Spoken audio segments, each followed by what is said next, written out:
Est-ce que vous nous entendez? Si vous pouvez dire dans le chat. Super. Top. Bonjour à tous, bienvenue sur ce webinaire. Aujourd'hui, on va parler reporting. C'est un sujet qui attire les foules. On va vous expliquer un petit peu ce qu'il est possible de faire dans HubSpot au niveau reporting. On va vous montrer comment optimiser vos reporting et puis comment faire des rapports performants. Voilà, vous partagez nos conseils et bonnes pratiques. Avant de rentrer dans le vif du sujet, comme d'habitude, la présentation du webinaire sera partagée et le replay aussi. Et n'hésitez pas surtout à poser vos questions dans le chat. On fera notre maximum pour y répondre. Auquel cas, on essaiera de vous répondre par mail après le webinaire. Morgane? Ouais, super. Ouais. Pour nous présenter rapidement et présenter Markentive. Donc, pour ma part, je suis consultante growth chez Markentive depuis 2 ans et demi. Et donc, j'accompagne les clients sur leur stratégie d'activation, d'acquisition, rétention, etc. Et notamment sur la partie HubSpot CRM avec la création de reporting pour analyser les actions marketing. Et moi, Pauline, je suis consultante spécialisée en Revenue Operations. Et du coup, j'accompagne les entreprises dans l'alignement de leurs équipes marketing, vente, service client, pour les aider à optimiser leur performance, leur croissance et à être plus efficaces sur ces différentes verticales. Et pour faire un petit topo sur Markentive, donc Markentive a plus de 10 ans d'expérience. On est à peu près une 50aine de consultants regroupés en 3 pôles. Donc le pôle Revenue Operation dont fait partie Pauline, donc plutôt sur la brique intégration CRM, alignement entre les équipes. Un pôle grosse où on va être plutôt sur les stratégies marketing, d'activation, génération de revenus et data. Et un dernier pôle tech avec des développeurs website, API et une équipe UX. Et on a eu l'occasion d'accompagner un peu plus de 500 clients sur HubSpot et on est notamment partenaire élite depuis plusieurs années. Donc, au programme de ce jour, on va vous présenter tout d'abord pourquoi utiliser HubSpot pour vos reporting, donc balayer un peu les avantages de l'outil. Ensuite, on fera une petite démo directement sur la plateforme pour que vous puissiez visualiser toutes les possibilités. Et on vous partagera nos conseils pour créer des reportings performants sur HubSpot et les top reporting à avoir dans son instance. Et on terminera par une session questions et réponses. Donc, pourquoi on a décidé de faire ce reporting? Tout d'abord parce qu'on s'est rendu compte sur une grande partie de nos clients que plus de la moitié ne trouvaient l'utilisation des reporting HubSpot un peu trop complexe. Ils ne savaient pas comment créer des rapports d'une manière fonctionnelle, qu'ils avaient aussi du mal, donc pour 80% d'entre eux, à identifier les données CRM qui étaient pertinentes, donc quelles propriétés utiliser, quels filtres appliquer. Et ils avaient aussi du mal à intégrer les différentes sources d'informations et qu'on avait 6 utilisateurs sur 10 qui estimaient que les reporting étaient sous-exploités dans la prise de décision. Donc, ils ont la data, mais ils ont plutôt du mal à l'interpréter et à mettre en place des actions concrètes pour améliorer leur stratégie. Pourtant, on a un reporting qui est essentiel à la croissance parce que ça va vous permettre de suivre les objectifs que vous vous êtes fixés et de suivre l'impact des actions mises en place avec lesquelles vous allez pouvoir optimiser votre stratégie, analyser ce qui fonctionne bien et investir davantage dessus et analyser ce qui fonctionne moins bien et changer d'approche et adapter votre stratégie pour optimiser vos performances.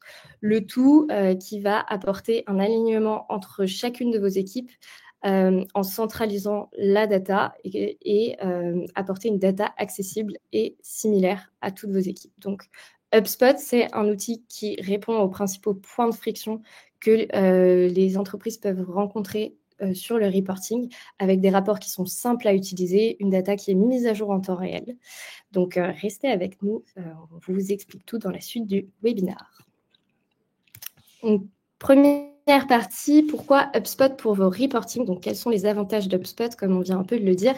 Et comme vous le savez sûrement, HubSpot permet d'avoir plusieurs briques sur un même outil. Donc, vous allez pouvoir avoir une brique CRM, une brique marketing, une brique service et une brique sales, ce qui va vous permettre d'avoir toutes vos données qui sont centralisées sans avoir besoin de croiser des données avec des outils qui sont externes et d'avoir vraiment une vision complète et cohérente de votre activité et d'aligner toutes vos équipes avec la même data pour éviter tout ce qui est silo et incohérence entre les résultats.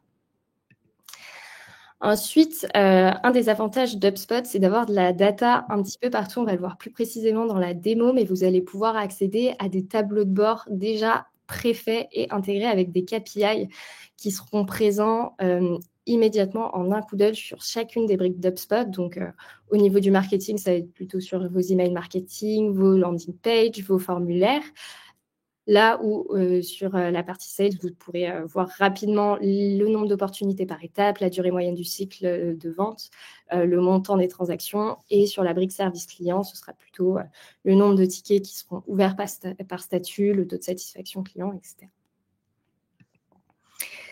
Et au-delà des reportings plutôt natifs, HubSpot va vous donner aussi la possibilité de personnaliser vos rapports et d'aller plus loin dans vos analyses en créant des rapports personnalisés, ce qui va vous permettre de mélanger vos données CRM, marketing, sales et service client. Donc, par exemple, si vous voulez voir quel canal marketing génère le plus de clients avec un NPS supérieur à 8, ou alors le nombre de transactions qui ont été créées sur une typologie de contact, etc., tout en vous donnant la possibilité, si vous n'utilisez pas toutes les briques d'HubSpot, de croiser avec vos données externes et de les connecter entre elles, donc que ce soit via des intégrations natives, des API ou encore des intégrations de fichiers avec des imports. Vous pouvez importer aussi des dashboards sur de Looker Studio, des G-Sheets, etc. À savoir que certaines fonctionnalités avancées comme la création de rapports personnalisés ou d'attributions, etc., sont disponibles uniquement sur les abonnements pro et entreprise. Un des autres avantages HubSpot, c'est qu'on va avoir une multitude de possibilités, tant au niveau de l'affichage, on va avoir plusieurs variantes, on va pouvoir faire des camemberts qui vont plutôt être utiles pour voir assez rapidement une répartition, notamment sur si vous voulez analyser la segmentation de vos contacts en un coup d'œil. Vous allez pouvoir avoir aussi des barres, des courbes qui vont être plutôt utiles pour l'évolution et, si vous voulez plus de détails, des tableaux qui vont être détaillés. Et ensuite, sur les tableaux de bord ou sur les rapports, vous allez avoir des filtres dynamiques pour aller davantage dans le détail. Donc, vous allez pouvoir filtrer par période, vous allez pouvoir filtrer par propriété, par équipe, par région ou par étape de cycle de vie du client. Donc, ça vous permet d'avoir plus de détails. Admettons, vous voulez voir les contacts créés uniquement sur le canal de la recherche naturelle, bah, vous allez pouvoir avoir ce niveau de détail-là avec les filtres. Et le tout avec des données mises à jour en temps réel. Donc, HubSpot facilite vraiment la création des reportings. On n'a pas besoin d'être analyste pour créer des rapports sur HubSpot. Ensuite, HubSpot va aussi vous donner la possibilité de créer des tableaux de bord qui vont être 100% personnalisés en fonction de vos besoins. Donc, vous allez pouvoir centraliser différents rapports en un seul dashboard avec les KPI qui vous intéressent le plus et partager ces dashboards avec des destinataires externes ou alors des utilisateurs internes à HubSpot.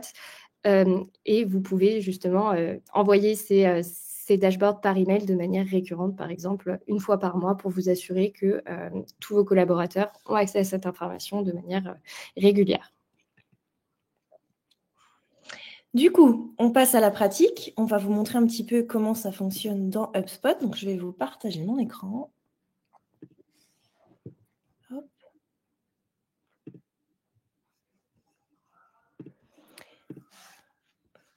Voilà, j'espère que vous voyez bien. Ce qui est intéressant dans HubSpot, c'est que vous allez pouvoir avoir des fonctionnalités natives qui vont déjà, au-delà de la création de rapports, vous permettre d'analyser une multitude de choses dans l'outil. Notamment au niveau de la gestion des données ici et du modèle de données. J'arrive pas à scroller dessus. Voilà, modèle de données, j'y étais déjà. Vous allez pouvoir voir quels sont tous les objets que vous utilisez vous utilisez dans HubSpot, donc les objets que ce soit les contacts, les entreprises associées, les deals, transactions, si vous avez des objets personnalisés, etc. Donc, vous avez une vue de votre modèle de données qui est assez intéressante et vous avez ici voilà, les associations entre elles. Si vous survolez un objet pour voir avec quels objets est associé cet objet en particulier et si vous affichez les détails, vous allez pouvoir ici avoir des informations sur le nombre de propriétés qui composent cet objet, celles qui ne comportent aucune donnée, celles qui ont des propriétés qui ne sont pas utilisées, donc qui ne sont pas utilisées dans des listes, dans des assets marketing par exemple, qui ne sont pas utilisées dans des formulaires, dans des automatisations, etc. Et vous avez des propriétés qui sont des doublons. Donc ici, c'est intéressant de pouvoir analyser comment la manière dont est composée votre base de données. Vous avez différents niveaux d'informations. Par exemple, ici, vous avez des limites selon l'abonnement auquel vous avez souscrit et vous voyez le nombre de fiches que vous avez créées sur le nombre d'objets disponibles. Puis vous pouvez aussi avoir une analyse de votre modèle de données dans cette partie-là. Pour la partie reporting également sur le CRM, vous avez, selon les abonnements auxquels vous avez souscrit, notamment le Hub Operation, vous avez des analytics sur la qualité de vos données. Où vous allez pouvoir voir si vous avez des erreurs dans les propriétés que vous avez. Vous allez pouvoir voir les problèmes de formatage sur vos enregistrements, par exemple les noms, prénoms qui ne sont pas écrits tous de la même manière, etc., les doublons, etc. Et ici, vous avez également des informations sur vos propriétés au global, de celles qui ne sont pas utilisées, celles qui sont en doublon, etc. Et vous avez ici aussi une petite vue sur le workflow qui nécessite une révision, qui ne sont pas utilisées. Alors ici, il y en a beaucoup puisque c'est notre instance de test, mais ça vous permet d'aller les monitorer, d'aller les modifier si vous avez besoin, parce que vous voyez qu'il y a un trigger qui n'est pas configuré correctement, etc. Ensuite, vous avez du reporting sur toute la partie commerciale. Donc, vous avez ici des espaces de travail. Là, on est sur la partie accompagnement client. Donc, je me mets dans la peau d'un commercial. Ici, je vais avoir toutes mes tâches. Donc, je vois les tâches que j'ai à faire, si ce sont des tâches d'appel, des emails à envoyer, etc. Et ici, j'ai un petit rappel de celles qui sont en retard. Je peux aller les afficher, celles qui sont dues aujourd'hui, celles qui sont dues demain. Je peux connecter mon calendrier pour avoir une vraie vision de mon planning qui va inclure mes rendez-vous et mes tâches. Et puis, dans mon portefeuille client, ici, je vais avoir les clients qui me sont attribués. Alors, a priori, je n'en ai pas dans cette partie-là, mais qui me sont attribués et que j'ai à traiter. Et dans la vue pipeline, je vais pouvoir voir tous les deals qui sont dans le pipe choisi. Donc, je peux aller le modifier ici. Et je peux aller chercher le propriétaire. Donc, ici, dire que je veux mes deals à moi, par exemple. J'ai également la vue sur mes tâches qui va me permettre d'aller les gérer. Je vais pouvoir aller cocher lorsqu'une tâche est faite. Et puis, planifier, donc c'est ici votre planning. Et le flux, c'est une petite vision sur ce que font les contacts qui vous sont attribués. Est-ce qu'ils ont ouvert votre email? Est-ce qu'ils sont allés visiter une page sur le site, etc. Ce qui va vous permettre d'activer des actions rapides pour aller les chercher au moment où ils sont en train de lire vos emails ou alors ils visitent votre site. Et pour la partie transaction, vous pouvez également aller dans la partie CRM, l'objet transaction. Vous avez ici toute une vue sur vos deals. Donc là, on l'a en vue liste, mais on peut l'avoir en vue Kanban, ce qui est intéressant pour voir à quelle étape de vente se situent vos deals.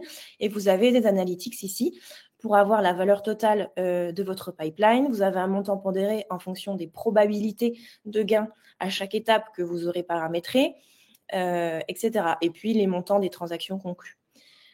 Vous pouvez créer des rapports depuis ici en cliquant sur créer un rapport et vous allez pouvoir, on le montrera tout à l'heure sur la façon de créer des rapports, mais accéder à l'outil directement depuis cette partie-là. Donc là, on a vu pour la partie commerciale, mais vous allez avoir aussi des analytics intéressants sur la partie service client, si vous avez des équipes de support. Par exemple, dans cet espace de travail, j'ai le centre de support où je vais pouvoir avoir des insights sur ce qui se passe au niveau des tickets ouverts, des tickets qui sont fermés. Donc là, pareil, c'est une instance de test, donc on n'a pas forcément beaucoup de data. Néanmoins, c'est natif HubSpot, il va aller renseigner tout seul ces données-là. Vous allez avoir les utilisateurs de votre équipe qui sont là et leur disponibilité en fonction des jours qu'ils auront de présence qu'ils auront paramétrés, des heures de travail. Ici, on a les tickets par type de canal, si vous en connectez plusieurs, si vous avez un chat, si vous avez des demandes par email, par formulaire, etc. On a une vue également sur tous les tickets, donc les tickets ouverts. Je peux aller directement sur les tickets qui me sont attribués et aller sur les fiches directement. Je peux aussi modifier des informations, par exemple le niveau de priorité. Je ne suis pas obligée d'aller dans mes vues tickets.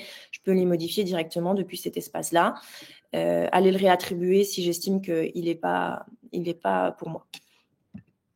Et dans l'analyse, vous avez des rapports prédéfinis par HubSpot qui vont vous permettre d'avoir une vue d'ensemble sur les créations de tickets, par exemple, au fil du temps, donc par mois, par année. On peut aller changer les périodes en allant les personnaliser. Et puis, vous avez toutes sortes de rapports qui sont très intéressants à analyser aussi, les tickets fermés, les temps moyens de fermeture des tickets pour voir si on a des choses à optimiser dans les process, etc. Et vous avez également la partie ticket, donc dans l'espace CRM ticket. Tout comme les transactions, vous avez la vue de vos tickets soit en liste ici, soit en pipeline avec vos étapes de pipeline. Et vous pouvez aussi tout à fait créer un rapport par ici et aller modifier ce que vous voulez afficher dans cette partie pipeline. Ce qui est tout à fait intéressant aussi pour aller plus loin dans l'analyse de vos transactions et de vos tickets, vous pouvez aller directement dans le reporting ici et avoir des analytics des ventes et des analytics de service client. Donc, quand je suis sur l'analytics des ventes, ici, j'ai un petit onglet qui va s'ouvrir. Je peux aller chercher les typologies de rapports que j'ai envie d'avoir. Ou alors, vous avez ici les réponses rapides qui vont vous permettre d'accéder facilement à des rapports préconçus. Par exemple, combien de temps faut-il pour conclure une transaction, etc. Et là, si je veux aller, par exemple, chercher des informations sur les transactions créées, je vais cliquer et je vais avoir ce que je veux ici. Donc, je vois ici, par exemple, par consultant, toutes les transactions. Je peux aller changer ici les plages de date. Je peux aller comparer à une période particulière. Je peux aller sélectionner un représentant en particulier. J'en avais pas, donc ce n'était pas un très bon exemple, mais ou une équipe au global. Et un pipeline si toutefois j'ai plusieurs produits avec des cycles de vente différents qui vont nécessiter la création de plusieurs pipelines. Donc, vous avez vraiment ici une multitude de rapports que vous pouvez avoir. Ici aussi, sur les entonnoirs, c'est intéressant d'avoir les progrès de vos deals. Et puis, sur l'objet lead, si vous l'utilisez dans l'espace de prospection, et du coup, vous pouvez reporter ici le nombre de leads ouverts, le nombre de leads qui sont travaillés, etc., par représentant. Ça va être la même chose dans l'espace support service client, ici. Je peux aller chercher des insights soit sur la satisfaction de la clientèle, soit sur la performance de l'équipe. Par exemple, ici, je vais aller voir en combien de temps un ticket en moyenne est fermé, donc sur une période donnée. Là, par exemple, on est sur le trimestre. Il nous faut 10 heures en moyenne pour clôturer un ticket. J'ai la vue par représentant pour voir qui clôture les tickets le plus rapidement ou pas, etc. Je peux avoir le volume de charge du support au global, donc le nombre de tickets qui sont ouverts ce trimestre, par exemple, comparé au dernier trimestre. Donc, j'ai une hausse des demandes ce trimestre-ci et je peux l'avoir par représentant également.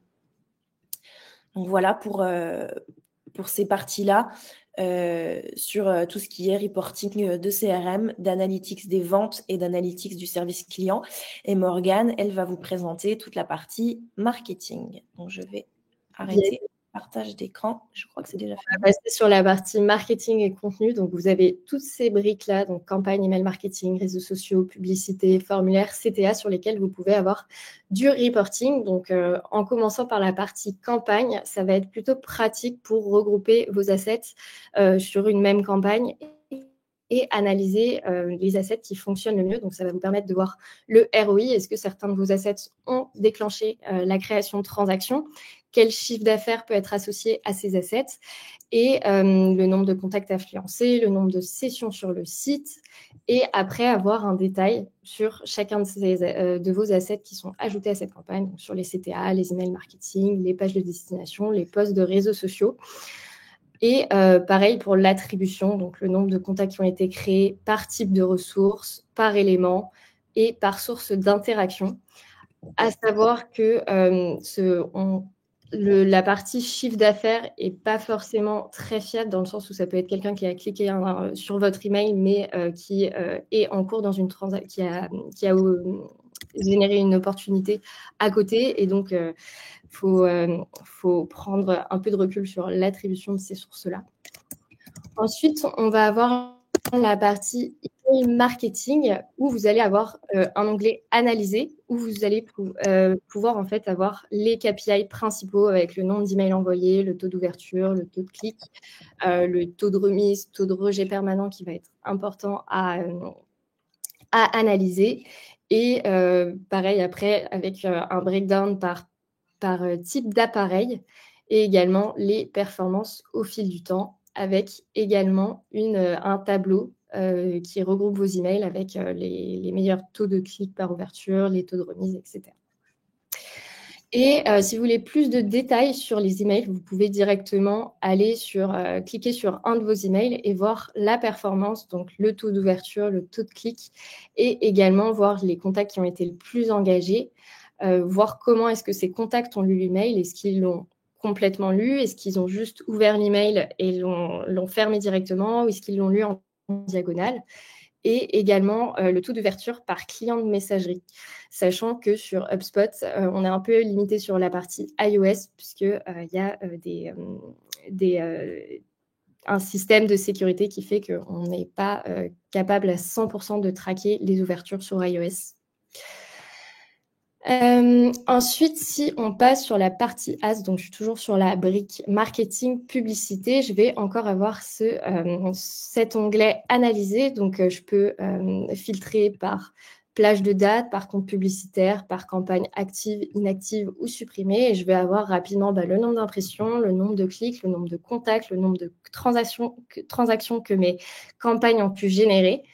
L'évolution de mes dépenses publicitaires au fil du temps et par régie publicitaire, le nombre d'impressions, le nombre de clics, le nombre de contacts et de clients et les campagnes qui ont le plus faible coût par clic ou justement un coût par clic plutôt élevé.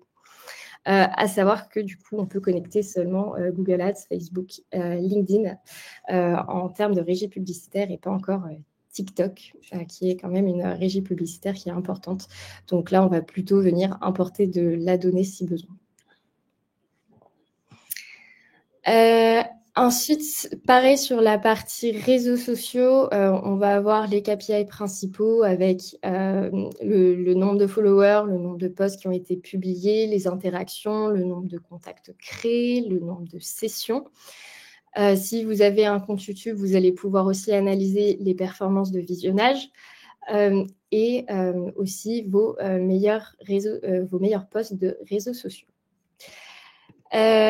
Ensuite, sur la partie formulaire, pareil, vous allez avoir une vue globale avec le nombre de vues, le taux de conversion, le nombre de soumissions et les meilleurs formulaires qui ont le plus de soumissions, ce qui va vous permettre d'analyser où est-ce que vous vous situez en termes de taux de conversion sur vos formulaires. Si vous avez un grand nombre de vues, mais que vous avez un taux de conversion qui est assez faible, est-ce que ce ne serait pas l'occasion de revoir ce formulaire et de l'optimiser en utilisant par exemple des champs conditionnels ou des logiques de champs pour diminuer votre formulaire et favoriser le taux de complétion. Et ensuite, pareil, si vous allez sur un formulaire en particulier, vous allez avoir une vue plus détaillée avec un rapport en entonnoir, donc entre le nombre de visites de page, le nombre de vues du formulaire et le nombre d'interactions avec le formulaire vs le nombre de soumissions, ce qui va vous permettre aussi de voir où est-ce que ça bloque sur votre formulaire avec les pages de conversion et les sources. Vous allez avoir pareil sur la partie CTA, je ne vais pas le détailler énormément parce qu'on a surtout l'engagement général et le nombre de vues, de clics au fil du temps. Et ensuite, on va avoir de nouvelles fonctionnalités HubSpot qui sont pour l'instant en bêta, donc la partie intention d'achat. Pour l'instant, c'est vide étant donné que c'est notre compte de démo aussi, mais qui va vous permettre de configurer en fait des marchés cibles avec, par exemple, des secteurs d'activité, des mots-clés d'entreprise, le nombre de fourchettes d'employés. Et HubSpot va venir identifier le nombre d'entreprises qui existent sur ce marché-là et de comparer avec le pourcentage d'entreprises qui sont dans votre CRM. Et vous pouvez également paramétrer des des intentions, donc c'est-à-dire par exemple la visite d'une page spécifique, une page off par exemple, pour voir en fait les entreprises qui sont dans votre CRM qui ont des intentions d'achat, donc, et voir le nombre de vues de la page et le nombre de visiteurs sur les entreprises qui sont dans votre CRM. Donc ça peut aussi être une partie intéressante pour prioriser vos comptes et vos campagnes de prospection. Ensuite, si on passe à la partie score des leads, donc HubSpot a sorti sa nouvelle version du scoring il y a quelques semaines en bêta, et ça va vous permettre de faciliter l'analyse de vos scores, donc, puisque vous allez pouvoir avoir une vue d'ensemble sur le nombre de contacts qui ont été évalués, le score moyen, le score minimal et maximal, et de pouvoir directement avoir des catégories là où avant on était obligé de passer par des propriétés custom pour créer ces catégories.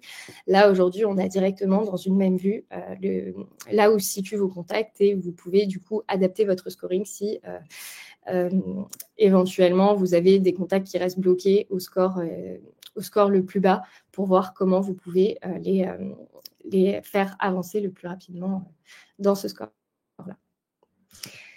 Et enfin, on va avoir une autre fonctionnalité bêta qui va être la création d'audience, donc qui va vous permettre de créer des audiences pour vos visiteurs, donc que ce soit sur des entreprises ou des contacts existants sur votre site web, ou alors des audiences, si ce sont des utilisateurs inconnus par exemple, et ce qui va vous permettre de voir sur votre site web combien il y a eu de visiteurs qui correspondent à cette audience et combien de contacts ont été créés sur cette audience, avec toujours les sources et le nombre de correspondances au fil du temps.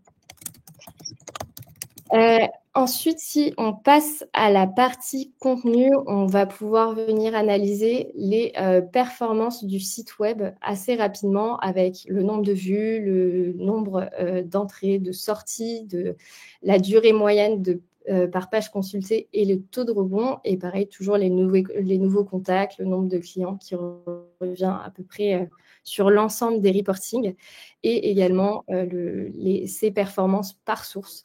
Ce qui nous permet de voir est-ce que l'acquisition sur mon site web est qualifiée en fonction des sources,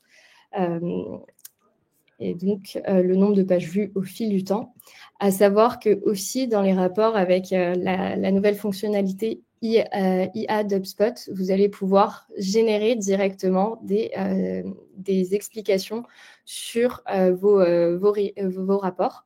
Après, c'est en anglais, mais ça permet déjà d'avoir une base assez rapide d'analyse. Et vous aurez donc la même chose sur les pages de destination.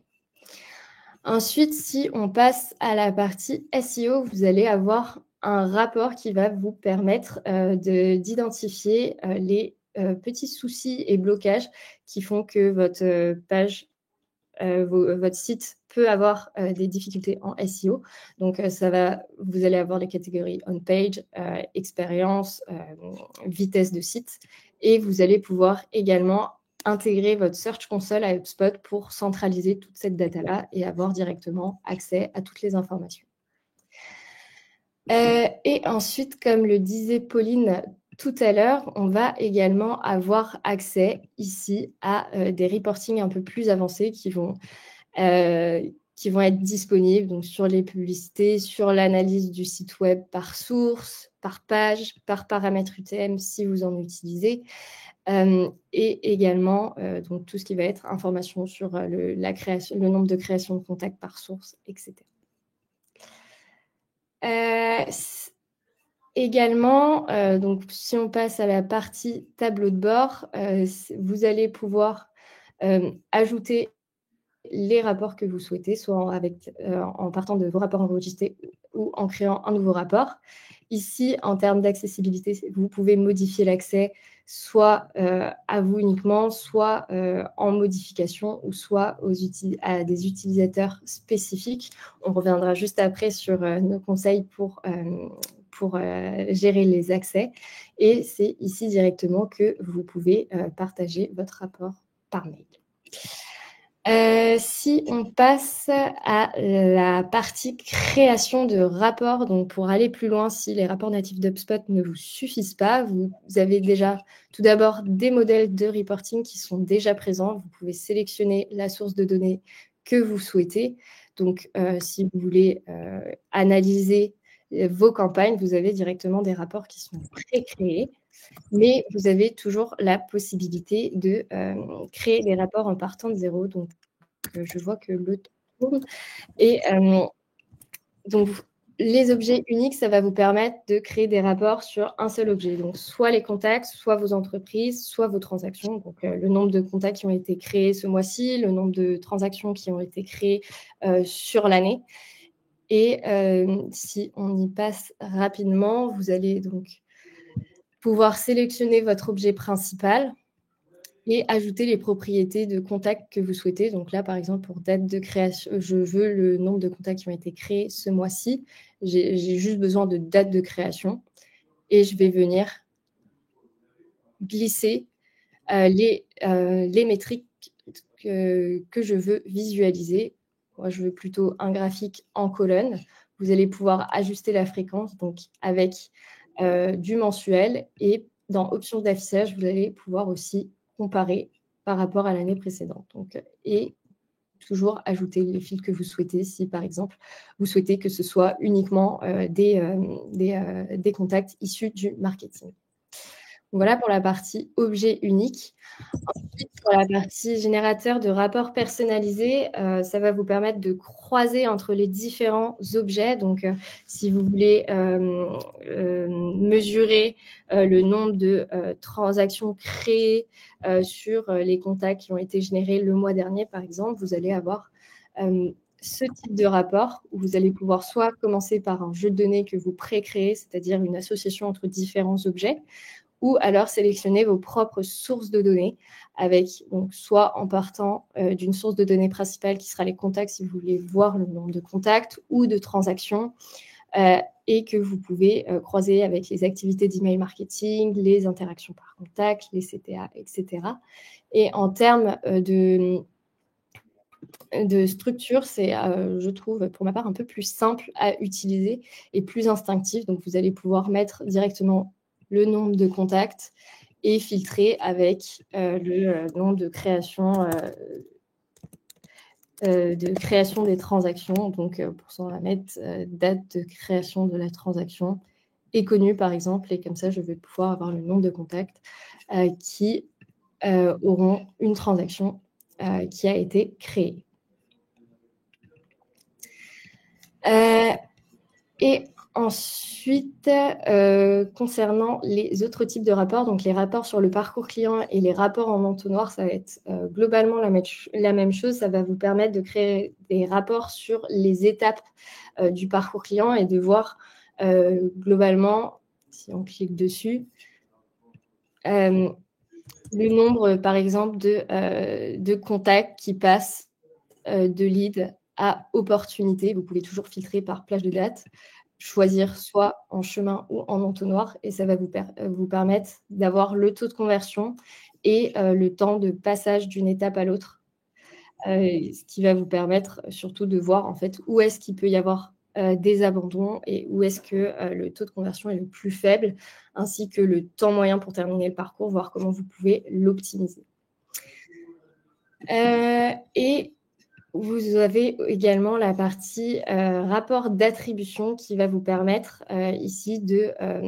vous avez déjà des rapports préfaits, donc par exemple, quelles sources d'interaction ont créé le plus de contacts qui vont être assez faciles à utiliser et qui vont vous permettre de voir quelles sont les sources qui ont généré le plus de contacts, que vous pouvez toujours filtrer par campagne, par source d'interaction, par phase de cycle de vie et changer de modèle d'attribution. Donc, en fonction des modèles d'attribution, soit tout va être attribué à la première interaction, soit à chaque interaction, en fonction de vos objectifs et de votre activité.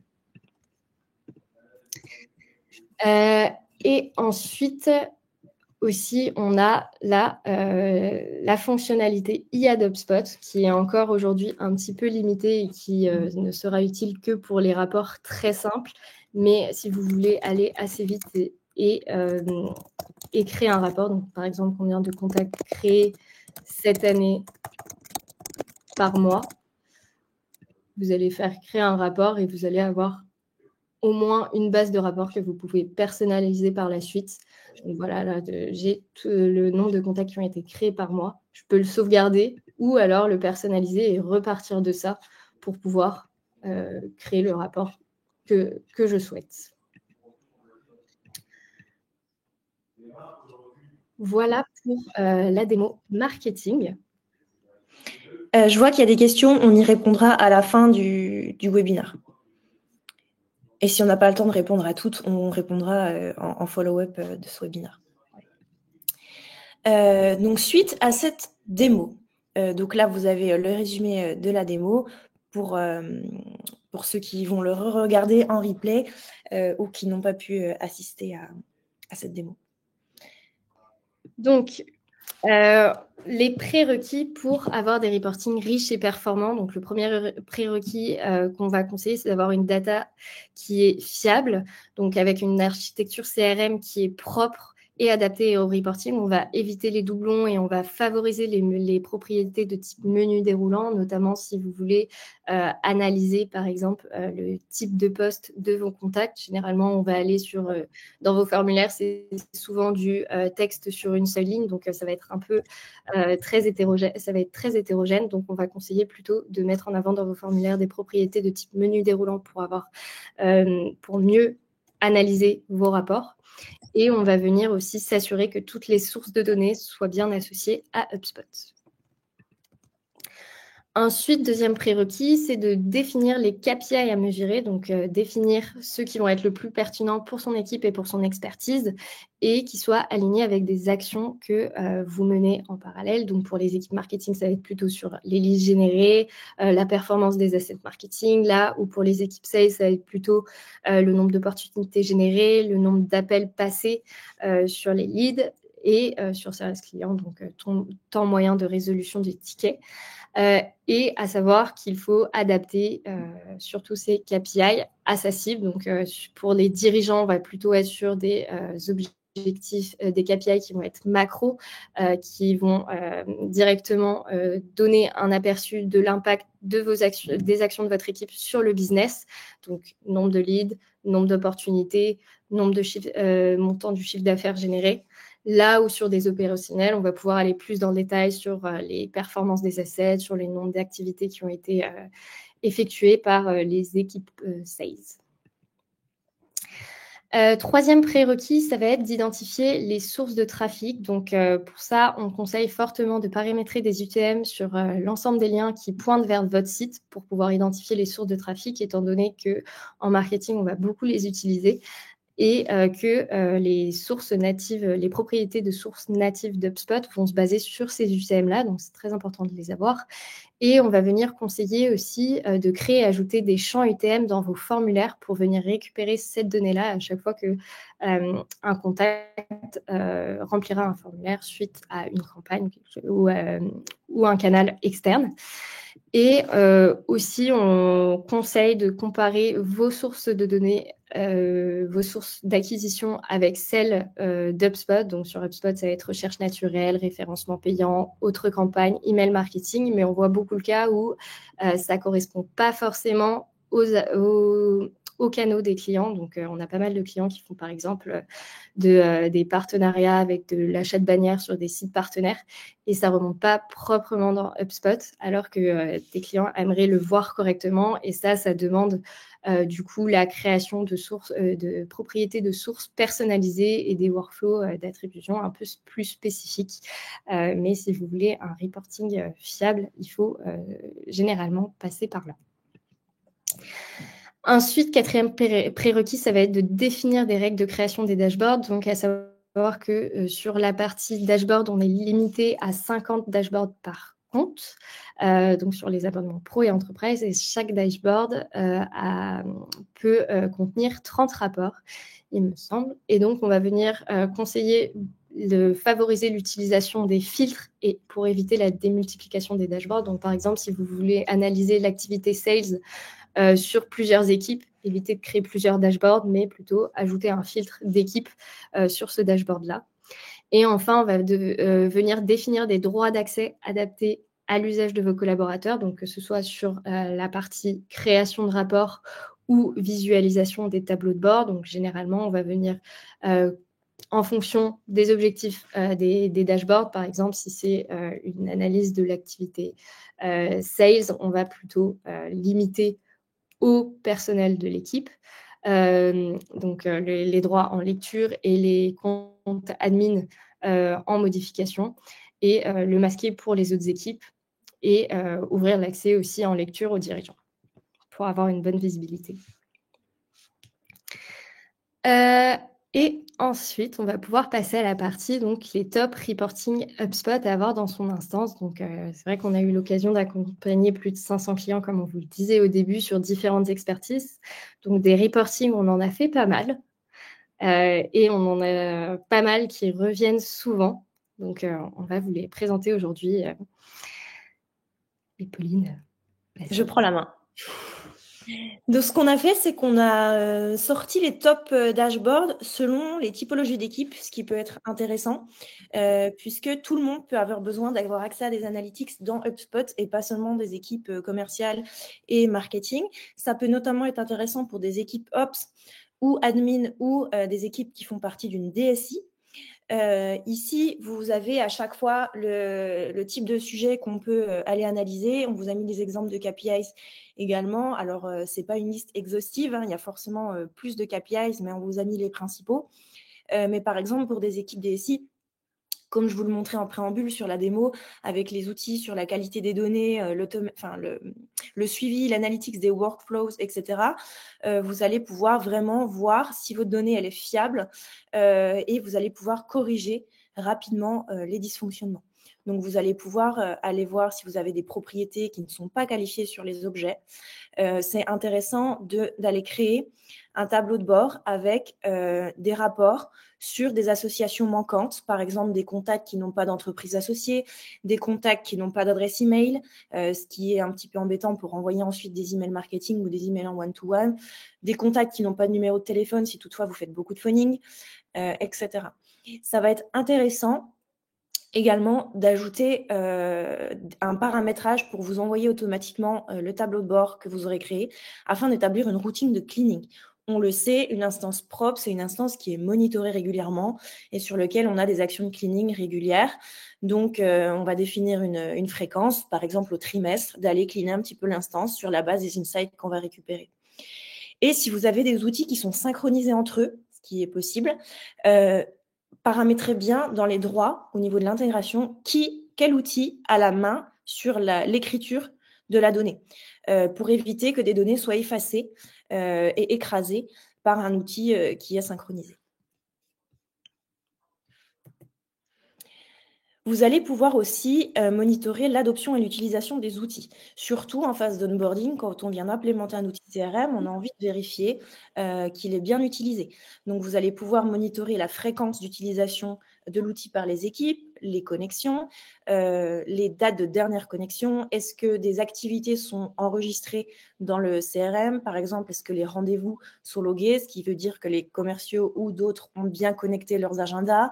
Est-ce qu'ils passent des appels? Est-ce qu'ils loguent les appels? Est-ce qu'ils utilisent l'outil tâches, etc., selon les process que vous avez définis?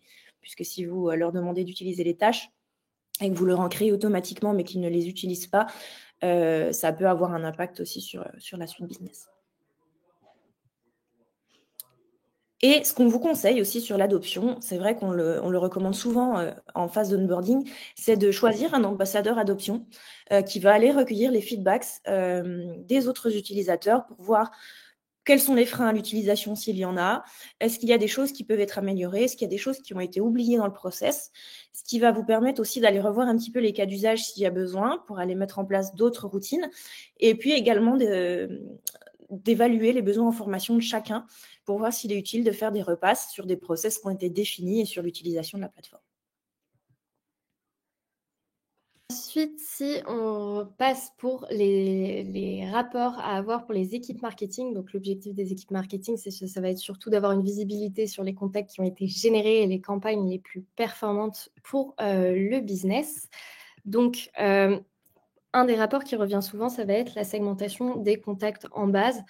Pourquoi? Pour s'assurer que l'on cible les bonnes personnes, donc les personnes qui correspondent à votre ICP, et également pour prioriser les segments les plus rentables. Donc, ce qu'on va venir analyser, ça va être les types de postes, qui sont les contacts les plus réceptifs, quelles sont les régions les plus représentées dans mes contacts, et quel type de contact avance le plus rapidement dans mon tunnel de vente.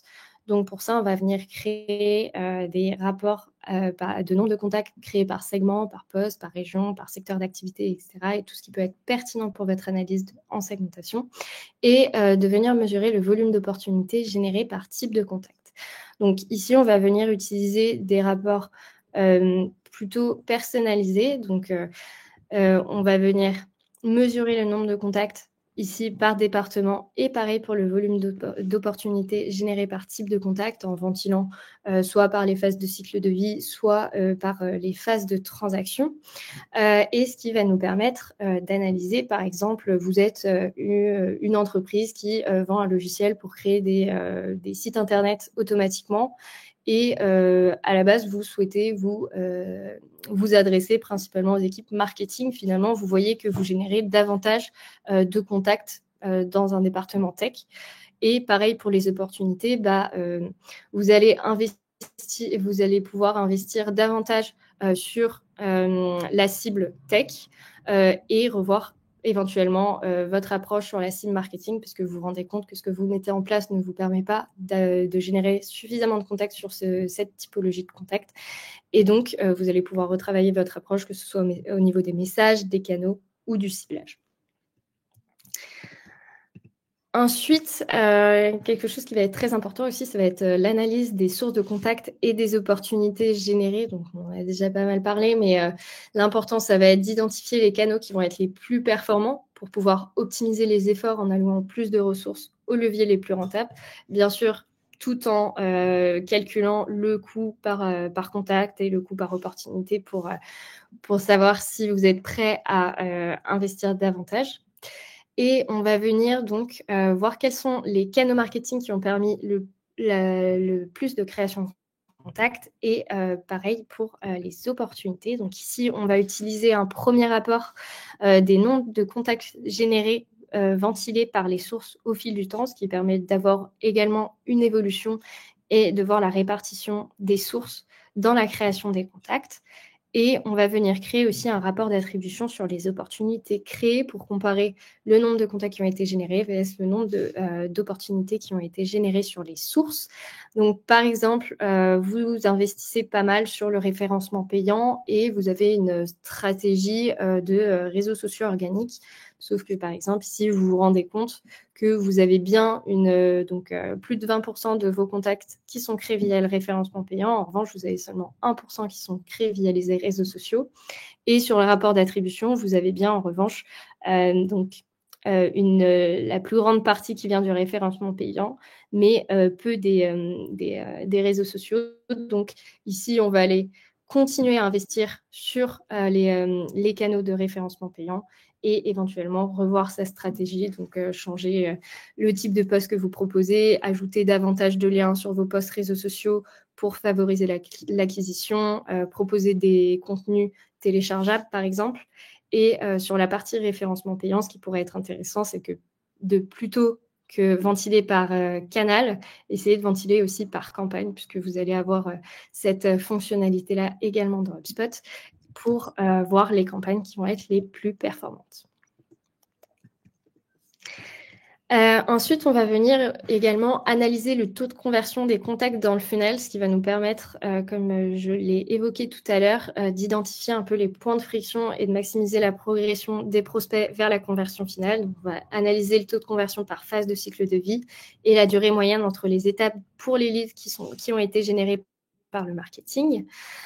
Donc ici, on va venir utiliser les rapports d'entonnoir ou de chemin qui vont nous permettre d'analyser. Par exemple, ici, j'ai seulement 29 leads sur 132 qui sont passés MQL et de voir qu'il y a quand même un gros gap et que la période, elle est assez longue. Donc, comment est-ce que je vais pouvoir accélérer ce passage et améliorer le taux de conversion, donc éventuellement en déployant un nurturing sur les leads générés ou en mettant en place un scoring pour détecter un intérêt, ou également si c'est par exemple quelqu'un qui a visité une page offre et que c'est un MQL et que vous voulez le faire passer en SQL, pourquoi pas déclencher des séquences commerciales sur ces contacts-là pour pouvoir optimiser ce temps de conversion.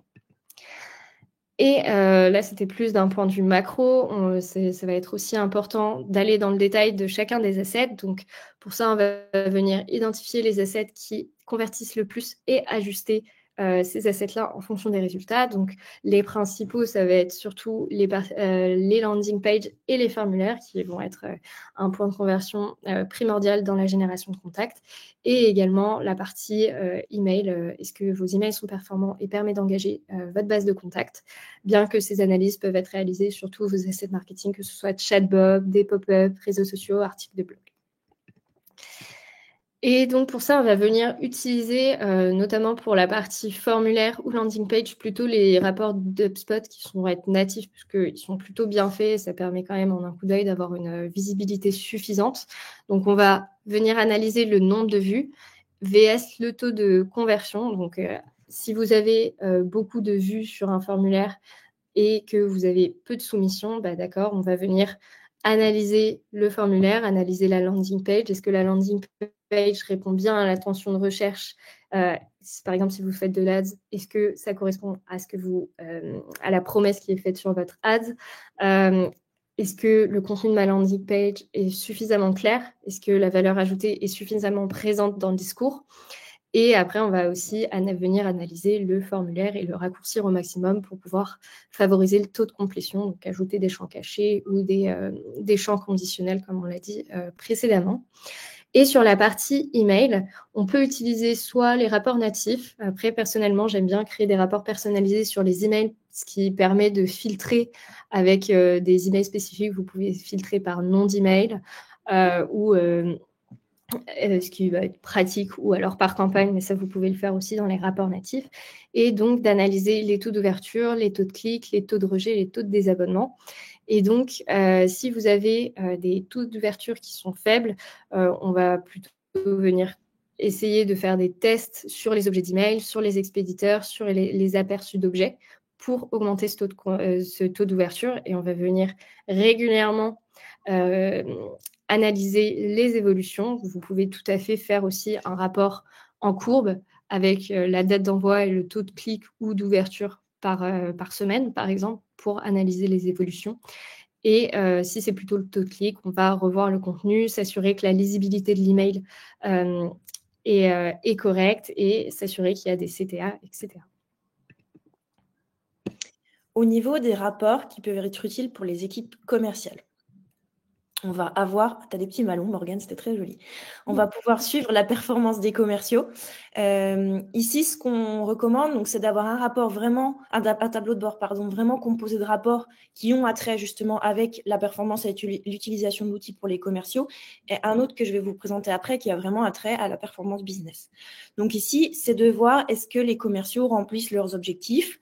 Par exemple, pour des équipes de BDR ou de SDR, est-ce que vous allez leur fixer des objectifs d'appel à passer par mois, des rendez-vous à organiser, des conversions, enfin des deals à closer ou à ouvrir, etc. Donc, on va pouvoir aller créer des rapports sur cette productivité-là, le nombre d'appels, le nombre de rendez-vous, etc. Et de voir le taux de conversion par étape du pipeline. Ce qui est intéressant sur les tableaux de bord, c'est que vous allez pouvoir en créer un global, mais que vous allez pouvoir ajouter des filtres, ce qu'on disait tout à l'heure. Et ici, par exemple, vous allez pouvoir filtrer par utilisateur pour afficher les données qui concernent un commercial en particulier. Par période, vous pouvez aller comparer par rapport aux objectifs. Vous pouvez ajouter dans vos rapports une ligne d'objectifs, par exemple un nombre d'appels à passer par mois.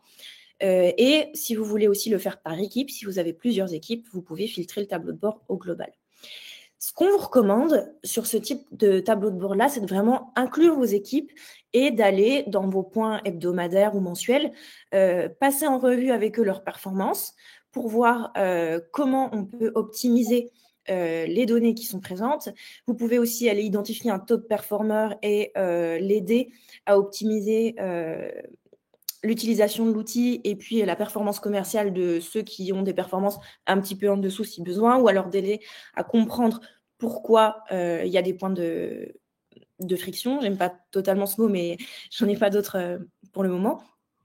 Donc ça, c'est intéressant vraiment de passer ces rapports-là avec eux. Pour ce qui est de la performance business, ici, ça va être vraiment d'aller voir le volume de deals qui sont ouverts, quels sont les pourcentages de probabilité, combien je vais avoir à la fin du mois en deal closé, et d'aller filtrer cette fois-ci vos tableaux de bord par segment client si vous en avez plusieurs. Si vous avez plusieurs types d'offres, vous allez aussi pouvoir les filtrer par type d'offre, etc. C'est intéressant d'avoir un seul tableau de bord et d'aller filtrer pour éviter de les démultiplier.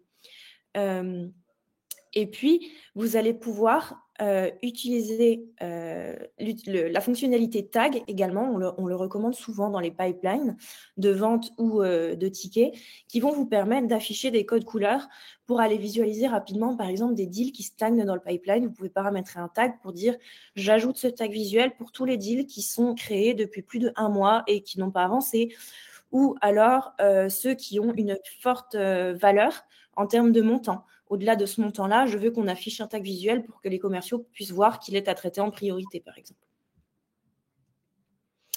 Et puis, HubSpot met à disposition aussi des outils pour aller analyser les prévisions et le suivi de vos objectifs. Donc, vous allez pouvoir aller les paramétrer. Alors, il faut des sièges payants pour avoir accès aux prévisions, aux objectifs, et surtout pour pouvoir les créer. Et vous allez pouvoir créer des objectifs sur, par exemple, un chiffre d'affaires à atteindre sur une certaine typologie de clients, un chiffre à atteindre sur un type d'offre, un chiffre à atteindre par équipe, par commercial, etc. Que vous allez aussi pouvoir comparer par période. Il y a aussi quelque chose qu'on recommande et qui a été mis à disposition récemment par HubSpot, c'est le score de probabilité des deals, donc qui est basé sur plusieurs choses, le montant de la transaction, la date de fermeture, le temps passé depuis la création de ce deal, etc. Vous allez avoir un score de 1 à 100. Par exemple, un score de 47, ça veut dire que vous avez 47% de chance de closer ce deal. Et vous pourrez ainsi vous focaliser sur les deals qui ont un fort score pour aller en priorité travailler ceci. Et puis, on vous recommande de comparer avec des périodes pour voir pourquoi il y a des écarts d'une période à une autre, comparer par équipe pour comprendre pourquoi une équipe performe plus que l'autre, etc. Et vous aider à optimiser vos process de vente et à réduire les temps de conversion également. Pour les équipes service client, on va aller optimiser la gestion de la relation client et de l'expérience client. Donc, vous avez tous les reportings qui concernent les tickets qui sont intéressants à voir. Donc, le nombre de tickets qui sont ouverts, qui sont en cours, qui sont clôturés, le temps moyen de résolution des tickets, etc. Que vous allez aussi pouvoir filtrer par utilisateur, par priorité, niveau de priorité des tickets, par période, etc. Et ce qu'on recommande également, c'est d'aller documenter une foire aux questions, une base de connaissances pour aider à réduire les temps de réponse. Par exemple, d'aller dire sur cette typologie de tickets, en moyenne, il va falloir répondre ça, ça, ça, et vous allez fermer le ticket en temps de temps. Et puis, documenter des SLA, des Service Level Agreements, pour mettre tout le monde en accord sur la façon de traiter les tickets et de vérifier que tout est respecté et d'ajuster si besoin. Vous allez aussi pouvoir suivre la satisfaction client, donc avec des enquêtes qui sont disponibles avec le Service Hub, des enquêtes de NPS, de CSAT, etc., pour récolter des feedbacks clients, soit après une vente, soit après une résolution de ticket, etc. Donc ici, vous allez pouvoir les comparer sur plusieurs périodes. Par exemple, l'année dernière, j'avais un NPS de 8. Cette année, j'ai un NPS de 7. Qu'est-ce qui s'est passé ? Je vais voir si c'est parce que le temps de résolution des tickets a augmenté, si c'est au niveau du process de vente qu'il y a des éléments à améliorer, etc. Et surtout, c'est vrai qu'on met beaucoup l'accent sur ce qui peut être amélioré, mais il faut aussi célébrer les succès. Et quand il y a un NPS qui augmente, des temps de résolution de tickets qui se réduisent, etc., c'est bien aussi en point d'équipe d'aller d'aller célébrer ça et de célébrer la performance globale des équipes. Un dernier tableau de bord qui est intéressant pour les équipes service client, ça va être le suivi de la charge de travail. Pour essayer d'optimiser les ressources et d'aller transférer une charge sur un autre utilisateur si besoin, parce qu'il y en a un qui est surchargé. Mais par exemple, le nombre de tickets qui sont traités par agent, les tickets qui ne sont pas traités, qui sont en attente et qui n'ont pas été attribués, le temps de première réponse, si vous avez un utilisateur qui répond plus vite, vous allez pouvoir lui attribuer plus de tickets. Et puis, vous allez aussi pouvoir visualiser des périodes où le nombre de tickets augmente pour aller justement prévoir sur ces périodes-là plus de personnes au service client pour gérer des demandes, etc. Dans le cadre du B2C, par exemple, si vous avez des opérations promotionnelles et que vous rencontrez souvent des soucis avec l'utilisation de codes promo, de choses comme ça, c'est bien aussi d'allouer des ressources au service client parce que vous savez que vous aurez potentiellement des requêtes. Et puis, si vous voulez optimiser aussi les ressources, HubSpot met à disposition des fonctionnalités de chatbot, donc qui permettent de répondre en première intention si les questions sont faciles pour les demandes les plus récurrentes et après de transférer la demande vers un agent si besoin et que l'utilisateur n'a pas obtenu sa réponse. Donc, pour conclure, avant de répondre à vos questions, créer des rapports performants, finalement, ça repose surtout sur une data propre et optimisée. On insiste assez régulièrement sur les routines de cleaning et l'optimisation des instances, mais c'est vraiment primordial. Si vous utilisez plusieurs plateformes, d'aller connecter les données pour être sûr que tout est mis à jour en temps réel et que les données sont les mêmes d'un outil à un autre, de bien choisir vos KPIs par équipe et d'avoir des règles de gouvernance bien définies sur vos dashboards pour être sûr que tout le monde a accès à l'information qu'il souhaite et puis qu'elle est bien disponible. Et si vous avez des questions sur l'optimisation de vos tableaux de bord, des besoins d'optimisation ou même sur des sujets de data cleaning, puisqu'on a beaucoup insisté là-dessus, mais des audits à faire, etc., vous pouvez nous contacter. C'est des prestations qu'on réalise aussi en interne et on vous aidera à optimiser tout ça. On vous a mis également à disposition d'autres webinars qui ont été réalisés. Donc, le webinar avec les nouveautés Inbound 2024 qui est assez riche et qui va vous permettre d'explorer différentes fonctionnalités qu'on a pu évoquer pendant le webinar. Et puis, également sur la création de campagnes de lead generation qui sont importantes sur HubSpot, des petits conseils et des bonnes pratiques pour avoir des campagnes impactantes. Et comme le temps a un petit peu tourné, on a eu des questions auxquelles on va pouvoir répondre. Il y en avait une qui concernait les limites d'utilisation de l'outil HubSpot, si on en avait rencontré et comment on y avait pallié. Parfois, on peut avoir des difficultés quand on veut croiser des données complexes entre elles et qu'on n'arrive pas à avoir ce qu'on veut sur HubSpot parce qu'il y a trop d'informations ou qu'avec des propriétés personnalisées ou des objets personnalisés, on ne ressort pas l'information qu'on veut. Ce qui peut être jouable, c'est d'aller intégrer des outils, par exemple comme Google Sheets, Power BI, Tableau, qui vont exporter la donnée d'HubSpot et sur lesquels on va pouvoir explorer d'autres... aller plus loin dans la consolidation des données et dans l'analyse. On a le cas aussi pour des entreprises où il y a un gros volume de données. Parfois, on peut avoir des rapports qui sont loin à charger ou qui sont difficiles à interpréter parce qu'on a beaucoup de data. Donc, ce qu'on recommande, c'est d'aller simplifier vraiment les rapports en se concentrant sur des KPIs principaux. Et par exemple, on a le cas de clients qui veulent afficher un volume d'affaires par pays, sauf qu'il y a tous les pays du monde dans le menu déroulant. On va aller afficher les 20 principaux, etc., qui génèrent le plus de chiffre d'affaires pour vraiment que ça reste lisible et pas avoir des diagrammes avec énormément de bâtons ou des camemberts où les fragments sont vraiment petits et on ne peut pas analyser.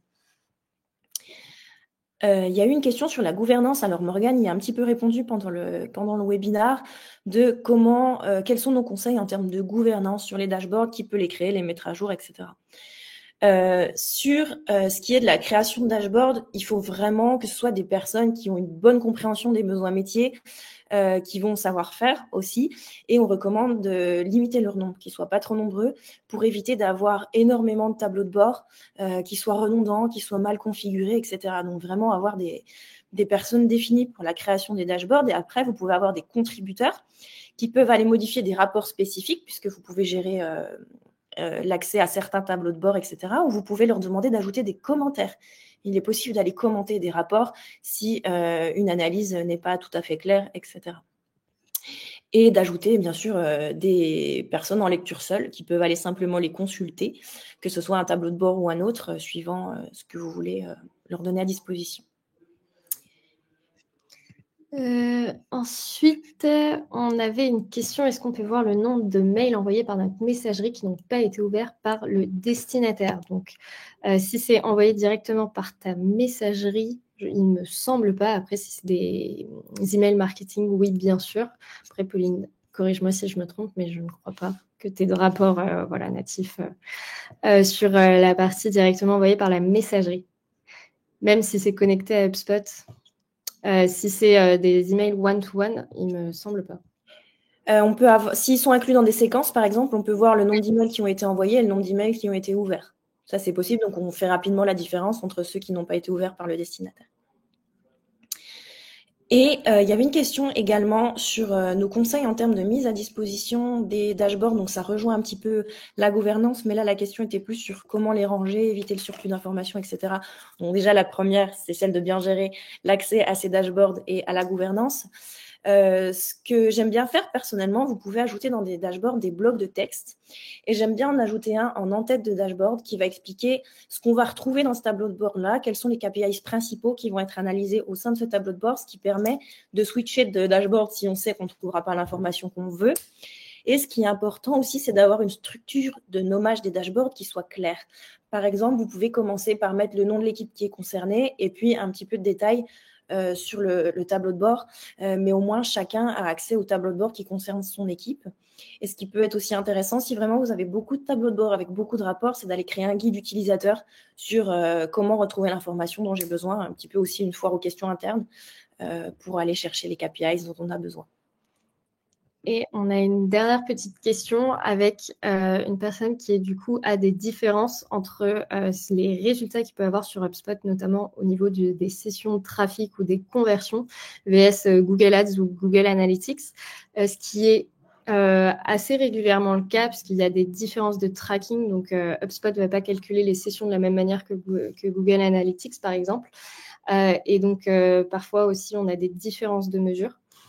Et des problèmes liés aux cookies ou aux UTM. Et donc, ce qu'on va conseiller, c'est de bien reparamétrer les conversions de la bonne manière, passer au maximum par HubSpot pour la mesure des conversions sur Google Analytics ou Google Ads. Et après aussi partir du principe que d'avoir une source de vérité également et de voir plutôt l'évolution que vraiment s'il y a deux contacts près ou deux conversions près.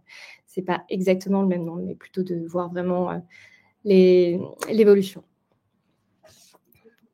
Voilà, on a un petit peu dépassé le timing d'une heure, donc on va terminer sur ce webinaire.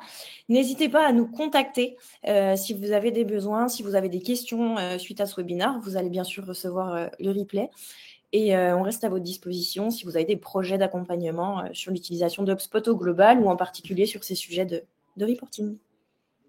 Merci à tous et puis passez une bonne journée. Au revoir. Au revoir.